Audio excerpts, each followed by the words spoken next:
NSC विचित्र नीति पवित्र गांधी जयंती में डकागलानी जनप्रतिनिधि को कोदला एनएससी रे अराजकता चरम सीमार पहुंचला।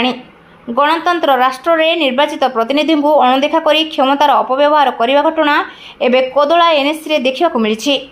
आज पवित्र गांधी जयंती एवं सरकार स्वच्छता ही सेवा कार्यक्रम समग्र भारतवर्ष में स्कूल कॉलेज ब्लॉक एनएससी और समेत बहुत जगार बेस धूमधाम रे पालन कर जड़े काउंसिलर को निमंत्रण नथिबा नहीं चर्चा आलोचना आरंभ होईछि। जहाँ कहुछि विगत दिन में कोदला एनएससी रे अध्यक्ष सूर्यनारायण नायक और कार्यनिर्वाही अधिकारी कृष्णचंद्र रथ और जेई दीपिका बेहरा द्वारा होइथिबा महादुर्नीति पदारे पकाइबा सह तदंत दाबी करिथिबा काउंसिलर भगवान पाढ़ी को निमंत्रण नथिबा जणाଯାଇଛି। काहेकि जड़े जड़े जनप्रतिनिधि को अणदेखा करने कारण कौन हो पारे ना कहा चापरे रोचंती कि कार्यनिर्वाही अधिकारी ना सत्य घटना पदक आसला कोदला एनएससी रु पसंद करिसेंती कार्यनिर्वाही अधिकारी हेले सरकारी कार्यक्रम में निर्वाचित प्रतिनिधि को अणदेखा करने घटना को नहीं कोदला अंचल में विभिन्न महलरू निंदा करा जाउछि।